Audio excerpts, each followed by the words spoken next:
We still do have innocent till proven guilty as our rule of thumb here too. I guess what I wonder is, how could that mandate letter from Justin Trudeau to his heritage minister saying if illegal content is brought to a provider's attention, they got 24 hours to take it down, but we don't know if it's illegal just based on an accusation. We only know it's illegal if it's a crime, if there's a conviction, because there's defenses. I guess, I wonder if I'm just worried that we're, through this order to social media companies, we're losing the entire process that determines whether or not something is illegal. Just because a cop or a complainant says something is illegal, it doesn't necessarily mean that's the case. No, once again, Ezra, you put your finger on a real problem that we have as our society shifts to these private platforms as their primary mode of conversation. Because what government can do is essentially allow private censors to do their dirty work, give them the legal cover, which is what USMCA does, and then walk away. And I think that is a tremendous danger, because now if you are a typical company, you're risk averse, you don't want litigation, you want to get along with the regulators, what will you do? You will go to paragraph 3 that gives you immunity for good faith censorship and just say, oh, I got a complaint, too bad, you're taken off. Furthermore, even if using social media as sort of government cops creates all sorts of weird problems. So, the Germans have been doing this for a long time. And if you're on Twitter, I don't know if this happened to you, but even if someone just issues a complaint against you in Germany, you will get, and you're deemed, good by the German hate speech police, you still get a notice on your Twitter account saying, there has been a complaint about you, but we, the German government, have absolved you. But what that means is that we're creating this world in which, there's instant negative feedback for speech that government doesn't like, facilitated by these private companies who want to keep their legal liability.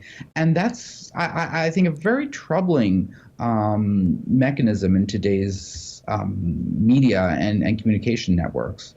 Yeah, I've received those notices from Germany and from Pakistan repeatedly. In fact, I received an order from Twitter that I had to delete. I had to actually delete an old tweet before I could, because Pakistan said so.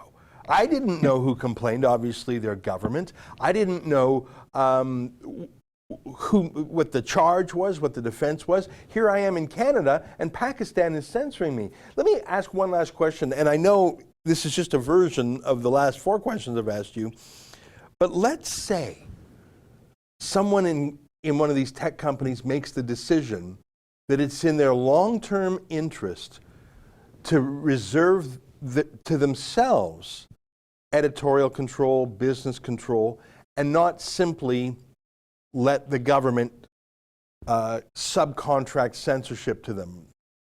If Google or Twitter simply said, we respect you, Prime Minister of Canada, we want to do business in Canada, but we simply will not go along with this 24-hour sham trial, we say no.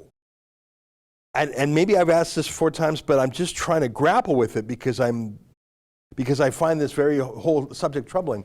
If someone at Google actually had the courage to say, with respect, no, sir, would the USMCA give them any strength to push back?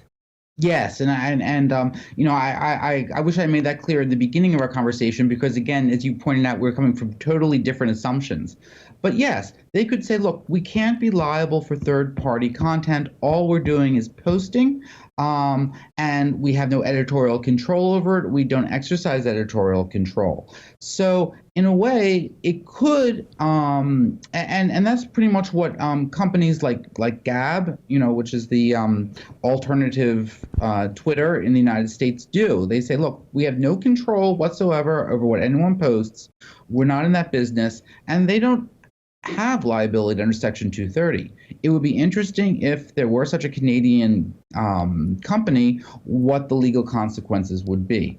I think that it would be somewhat of a close call and probably end up in court. But yes, this would definitely be a leg for such a firm to stand on.